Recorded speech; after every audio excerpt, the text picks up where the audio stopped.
be one side of the covered market built in the beginning of the 20th century. The market runs along the riverbed in the place of the original walls that protect the Ljubljana communal entity. It is a tribute to the original Roman settlement here called Ljubljana. There had always been a gap left for the butcher's bridge that had finally been built in 2010. The pillars on one side of the market are taller than on the other to lessen the effect of perspective. The man who designed the structure was weaker. The poorest families in Ljubljana lived there. Today there are exhibitions there and cafes.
Slovensko državno himno je prišlo izpod njegovega peresa.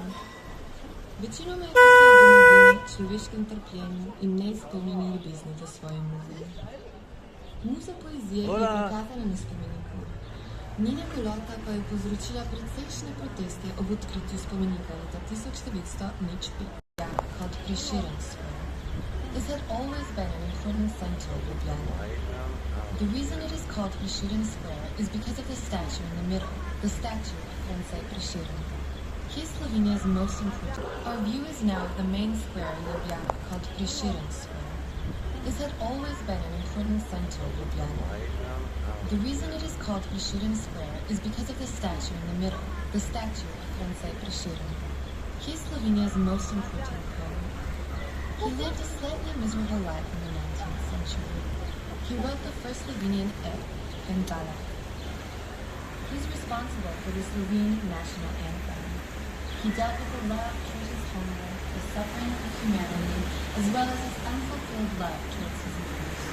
This music poetry is also portrayed on the statue, Naked, which caused some protests at the unveiling in 1905.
There are 20 dragons on the Dragon's Bridge and are said to protect the city.